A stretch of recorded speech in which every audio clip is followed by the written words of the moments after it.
Salut, bienvenue à tous dans un nouveau rendez-vous d'actualité. Après les manipulations en tout genre dans Big Pharma, nous a prouvé être coutumier dans un passé récent. Personne n'a vraiment répondu aux accusations de fond et d'importance. Dans ces fondus, le professeur Didier Raoul, vous avez assisté avec la toxicité de l'hydroxychloroquine à la plus grande escroquerie que je n'ai jamais vue de ma vie. Cela devrait poser la question. Est-ce qu'on nous ment ou est-ce qu'il n'y a que là-dessus que nous traîne dans la farine? Je suis sidéré que personne ne se pose la question, fustige le professeur le 9 octobre dernier. Je voudrais bien savoir pourquoi les deux essais comparatifs faits dans notre pays, Discovery et l'essai fait au centre hospitalier universitaire d'Angers, ont été arrêtés prématurément, alors que tous les deux donnaient des résultats supérieurs à l'hydroxychloroquine par rapport au placebo. Comment se fait-il que les responsables de ces études les aient interrompus, explique Didier Raoul avant d'ajouter quel est le rationnel scientifique d'un tel arrête alors que les résultats préliminaires étaient en faveur de l'hydroxychloroquine. C'est une question intéressante. Comment peut-on croire à la toxicité de l'hydroxychloroquine, croire qu'un médicament aussi connu et administré depuis des années à des millions d'individus dans le monde puisse être toxique à ce point? Comment un journal comme Le Lancer peut-il laisser publier une chose pareille? C'est quelque chose qui doit nous amener à réfléchir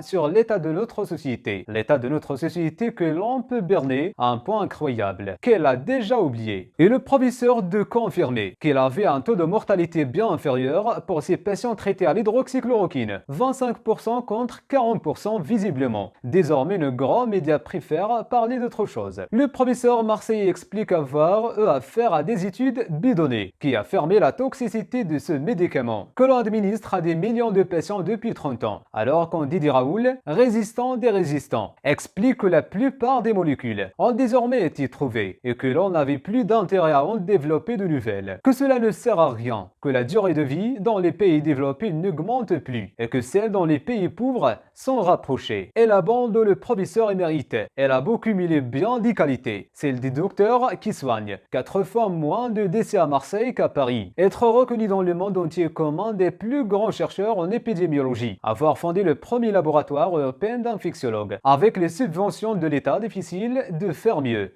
Il incarne à lui seul et dans le monde une certaine forme de génie français. C'est la fin de ce rendez-vous. N'oubliez pas de réagir sur la section de commentaires et d'activer la cloche de notification. Merci et à très bientôt.